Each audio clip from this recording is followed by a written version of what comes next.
Okay, guys, so my apologies. So welcome to another video on my channel. And this time I'm going to attempt to be fancy and switch things up a bit. And what I mean by that is I have seen a couple of YouTubers, well, those who make jewelry, bracelets and the like, do these two strand bracelets.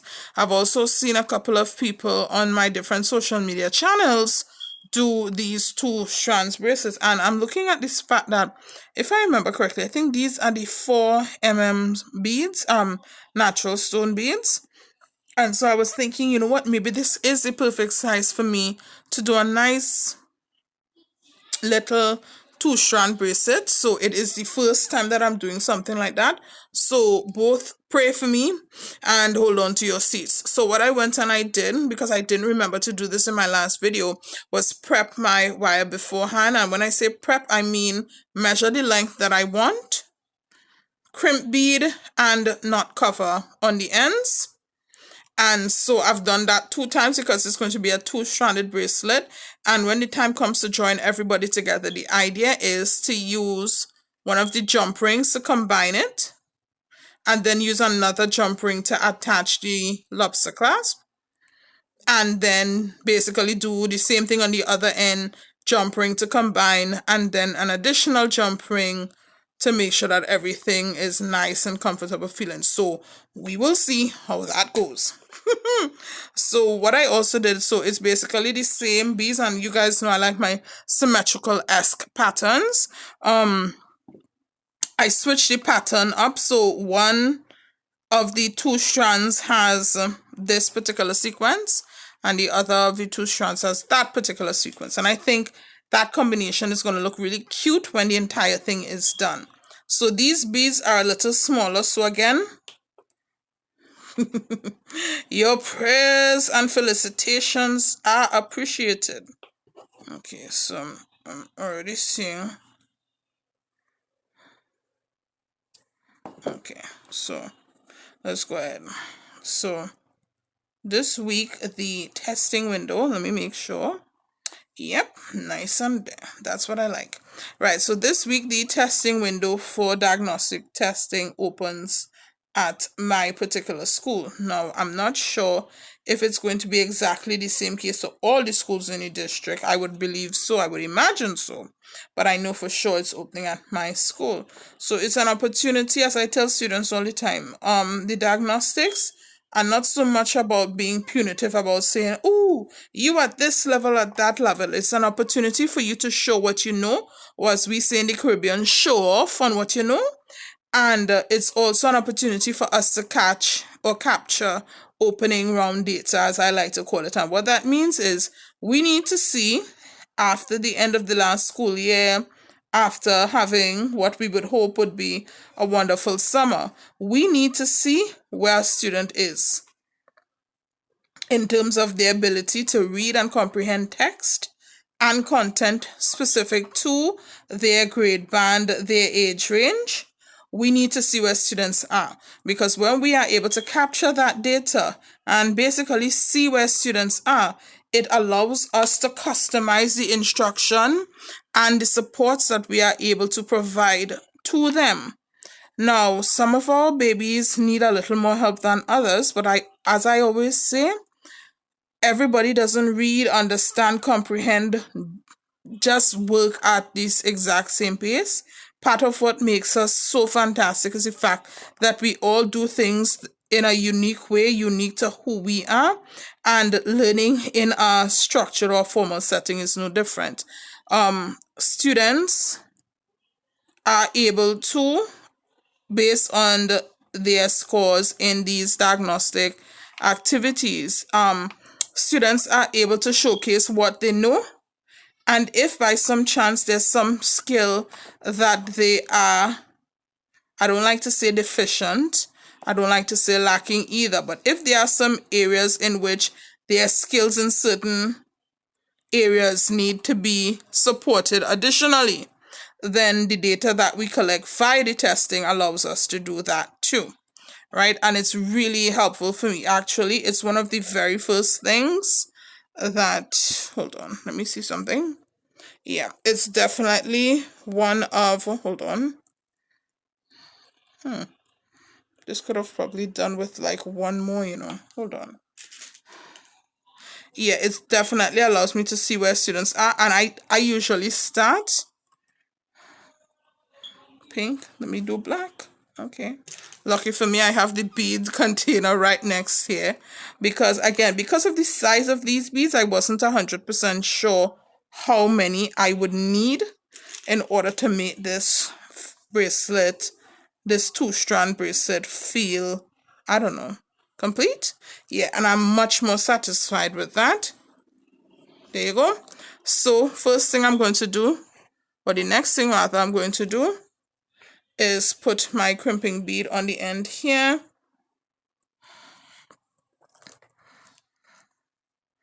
And I am also going to cut off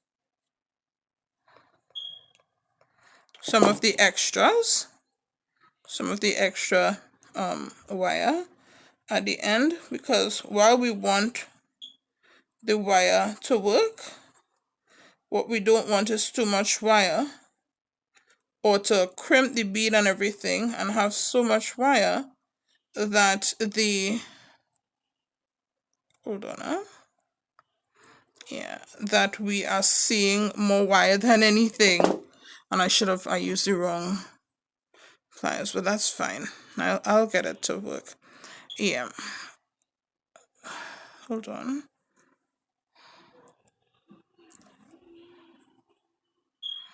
Yeah,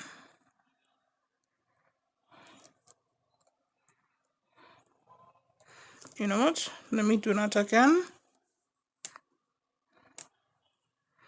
Okay.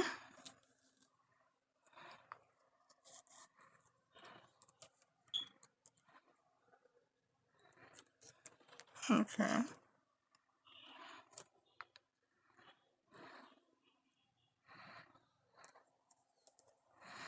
Okay, I've gotten it for the most part into the position. It's just going to take a little bit of finagling to get the end into the end of the crimping bead, and that is what I'm trying to do right now. You guys might not necessarily be able to see it because of how I'm trying to handle it, and this is one time I'm thankful that I have been growing my nails.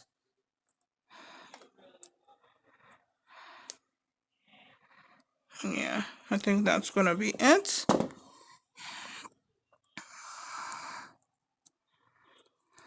Ah, fudge it.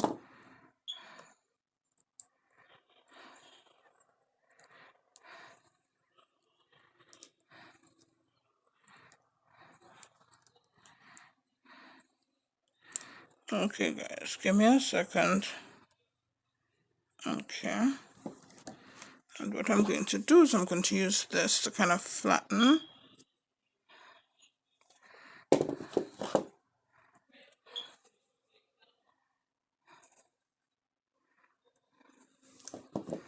Yeah, that's not what I wanted. Listen, I did say it was a new technique, a new style for me. And as we've seen in previous videos, when I try to change up certain things, there's usually a bit of a learning curve for me. But once I get it right the first time, for me at least, that usually sets the stage for how I am going to do it the next time. Right, so I got it on, finally. And now I am going to use my lovely little bead cover to cover that lovely little crimping bead that did not want, biscuits, I hate when that happens. Yeah, that did not want to go on. Yep, and that is what is happening. Give me a second, guys.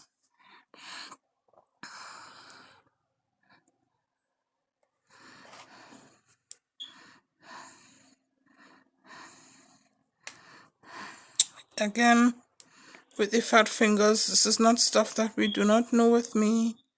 Okay, I got that there.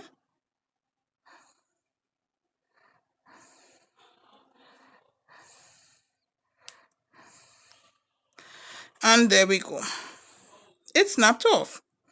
And I knew I should have known that that was going to happen based on the fact that I was handling it so much. So now with that, it means that I now have to take that extra bit I had put on to make it, feel a certain type of way. I have to take that off now because I need to have enough wire to use to bend and to do what I need to do. And if I have too much wire on at the end, it is going to make things not a bit, it's going to make things difficult, period, for me to handle.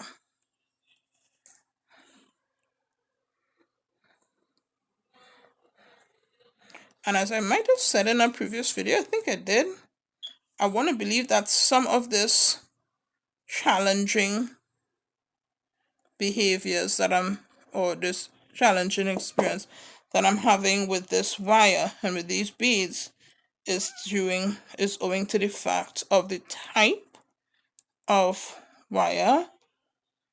jewelry wire that I am using. I want to believe that's part of the process, or rather part of the problem, but I'm not going to be able to know that for sure until I buy, or I go on my next buying trip and or excursion, whatever you want to call it, and buy some more.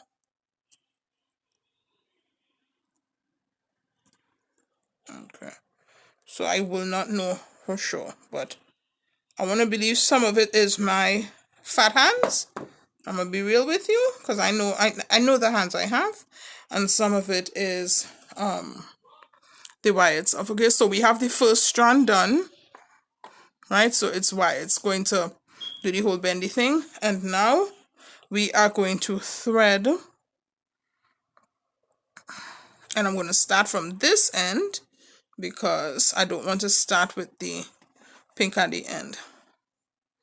And I might change this up too, so we shall see. Yeah, so as I was saying, diagnostic activities, especially for me, whether I'm teaching virtually in my district's evening school program for high school students, which is a really cool program that they have that allows students that have, for whatever reason, disengaged from the schooling process.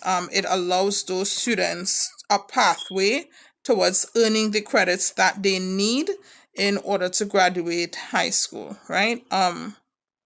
So one of the first things that I do every year that I've taught in this program is I start off with a diagnostic activity, but I do it in such a way as to allow students the chance to share why they are. So think of it like a mini reflective essay almost at the beginning, right? It's an opportunity for them to reflect on what brought them here, what they hope to get out of the virtual evening school program, and how much effort they are prepared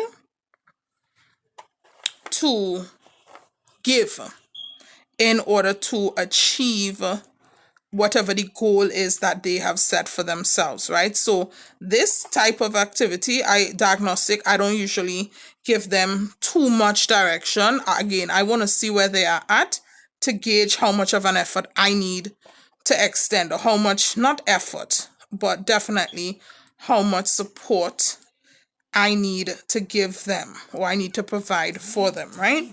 So yeah, it's usually interesting. I usually enjoy reading the writing that they generate because it gives me insight into their skills as of the start of the program for that semester, that school year, but it also gives me insight into them.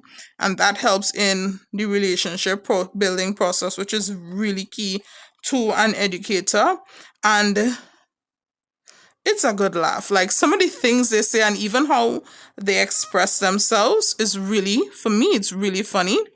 And it just helps me to be able to know how far I can push, or even what I can push those students on in terms of, yeah, and I'm not going to try for the the extended, right? So really important. So if you have any of you watching this video, you know, you have a child who is at the elementary or the middle school or even the high school level, and they come home saying they have a diagnostic coming up, hype them up, let them know that it's important, because it helps the teachers to know what they are able to do and what specific supports they need. I hype my boys up every year when they have these diagnostics to do. And it's not that my boys do bad, they do very well. But then again, my boys don't got no choice. But I hype them up because I said, I know you're smart, you know you're smart. The whole dang family knows you're smart. The school might not know. And how the school learns about just how smart you are or how much support you need is by how well you're able to do on these diagnostics. Because the results, I tell my boys, I give it to my boys straight. The results help the teachers and the learning staff at the school, the educational instructional staff, to gauge what supports they need to advocate for from the district in order to support them. And I'm all about, we in this, we teaching other people's children. Let's do it right. Let's do it in such a way that it supports them in terms of what they want, what they need to do. Okay, so really, guys, you're gonna want to hype your children up. If they tell you they have upcoming diagnostic activities, really hype them up. Another thing too is that I believe this week in our school district we have back to school night coming up, and it is going to be my first back to school night as a middle school teacher. I'm definitely looking, ouch, and I just stuck myself. Yeah, I'm definitely going to be looking forward to back to school night. I'm definitely looking forward to seeing some of these parents.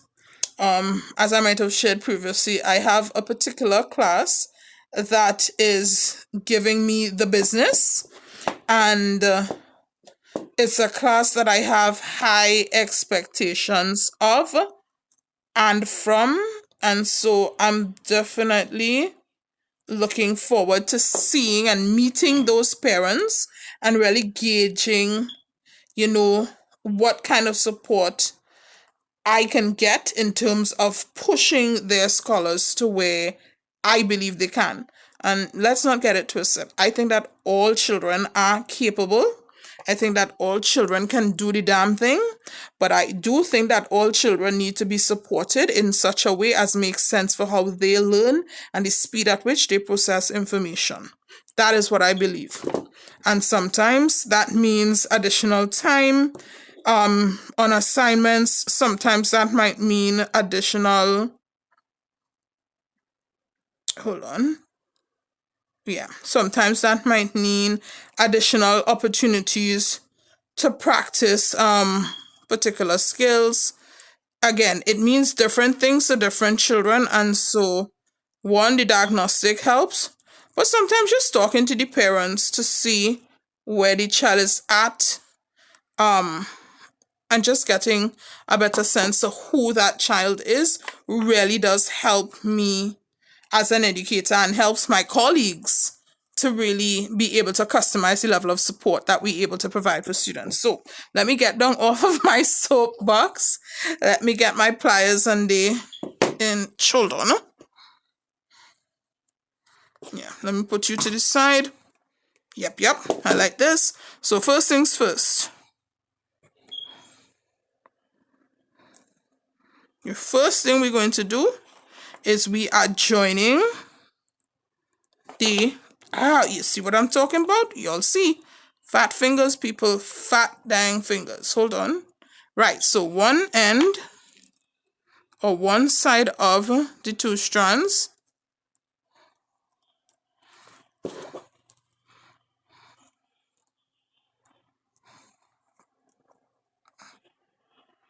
Right, hold on.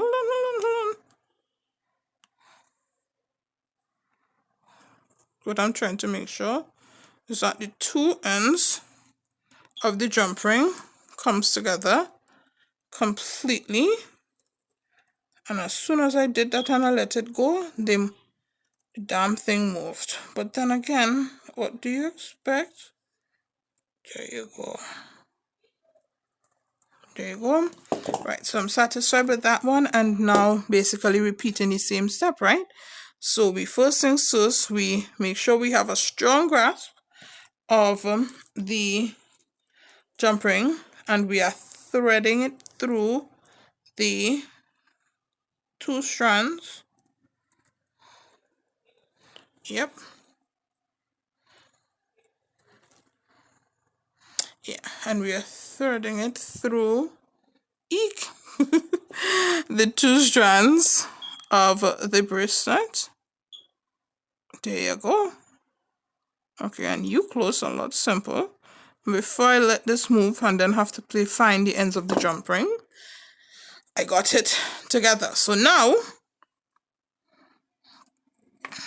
we have the 2 strands, and this is going to be so cute. I can already tell, right? So we have the jump rings attached, and as I said before, I am going to be attaching a second jump ring and attaching it to the jump rings that I just basically attached, you know, just to make sure that we are able to get this lovely little bad boy on and off without having to use too many curse words.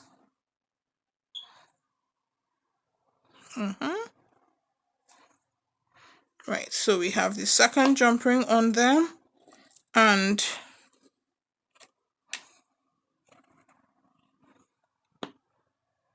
right, so come here, don't do this again, guys. Fat dang fingers. So it makes work like this a little hair raising is what I'll say at times, but patience, the same patience that I have to have in the classroom, definitely serves me well here. And let me just make sure that there you go. Right, so the 2 jump rings are on, and so the next step is one to locate where the jump rings went, and I just realized something, but you know what? I can make that work.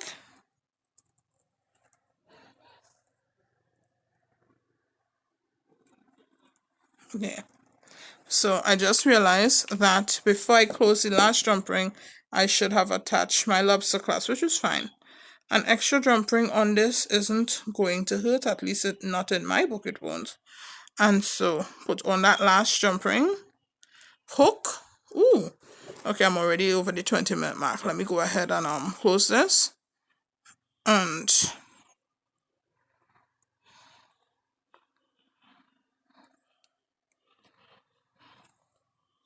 there you go. And so, oops. And so there you have it. My very first, hold on. Right, my very first 2 strand. Listen to me. Stop playing with me. And again, this issue with these lobster, I love how they look on jewelry. Do not get me wrong, guys. But getting them on is a bit of a hassle sometimes. And there you go. Right? And so 1 bracelet, that looks like 2. My very first 2-stranded bracelet. I'm wondering if I have the time to go ahead. You know what? I'm already in for a penny, in for a pound. I'm already running over 20 minutes because, again, it's the first time, so I was learning stuff as I was going. But I have my first 2-stranded bracelet, and you know me, guys, I want a pair of earrings to match. So let me get 2 earring pins. Let me bring the big container on here. And yep, I also happen to have the earring hooks ready. Hold on. I only have 1 jump ring there. Can't have that, now can we? Okay, this was not the particular jump ring that I wanted to use.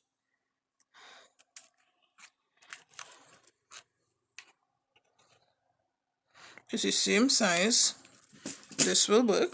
Okay, so let's go with 2 of the black ones, 2 of the clear ones, and 2 of the pink ones. So we have that. And now guys, I'm putting them out, but I do not know that this will fit with the spacers that I have. I don't know if all 3 will. And I want all 3 of these stones because I want it to match. So let me go ahead and experiment a little bit. Again, we in for a penny, we in for a pound. Okay, so 2, 3.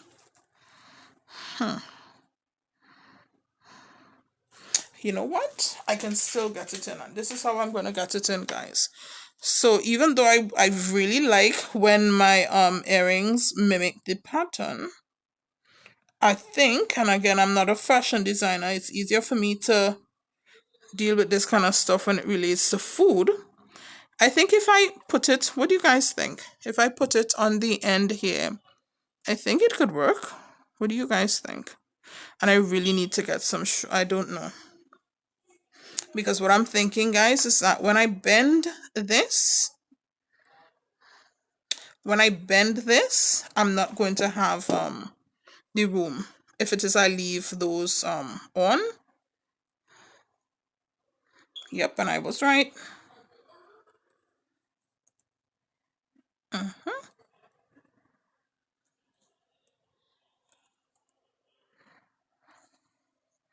There you go. So the base is gonna have to be with just the beads themselves. Again, if it is I had what I may do. Nah, I like it symmetrical. I'm sorry, guys. I was going to try to switch it up, but no. I want it symmetrical. I mean, if it is, you guys make a request with regards to, okay, well, Patrice, try X. I'll try X, but until and such time as I get those requests, I'm gonna do it symmetrical. I'm gonna do it symmetrical because it symmetrically just speaks to my inner OCD nerd complex. Okay, so really quick, I'm trying to be quick because I know I'm already over 20. And even though I try to have a video a day scheduled, released on my channel, this week we are only gonna have what, 5, maybe 6 videos, because yeah, I have testing this week, well, diagnostic testing or baseline testing, as I told you guys previously, and that is a process in and of itself to supervise students and try to ensure that the data that we are getting is as authentic as possible, because again, it is about ensuring that we as educators and as an instructional team, it's about ensuring that we are able to provide the best level of support that we can to your scholars so that we can give them the support that they need in order to grow, in order to learn, and in order to flourish. So, your father's a man with fleas and cheese, man. Okay. Yeah, and I should have focused on getting this right and not talking. But I feel really strongly about students showing what they can do when it comes to diagnostic, so that I can gauge what level of targeted supports I am able to provide for them in order to ensure that they have the very best learning experience possible. And part of how I do that, in addition to classroom observations and everything else that comes with being a classroom teacher, is reviewing that data from the diagnostic. Okay, and I think that's it, guys. Now, to be fair, I could have done, just in following the theme of 2-strand bracelet, I could have done 2 strands with this, but I think I'll keep it sedate for now. What I really wanted to do was include these spacers, but I wouldn't have had enough room. And I'm definitely going to be looking at getting longer jewelry pins so that I can be a little bit more adventurous with my jewelry design. So again, guys, I apologize for the length of the video, but as you guys saw, I made my first 2-strand bracelet and I'm loving it. I'm loving it, loving it. And of course, you know me, matchy matchy. Excuse me, earrings to suit. Thank you so much for coming along with me on my learning journey, guys. Please hit like, hit share, most importantly, hit subscribe. See you guys next time. Bye-bye.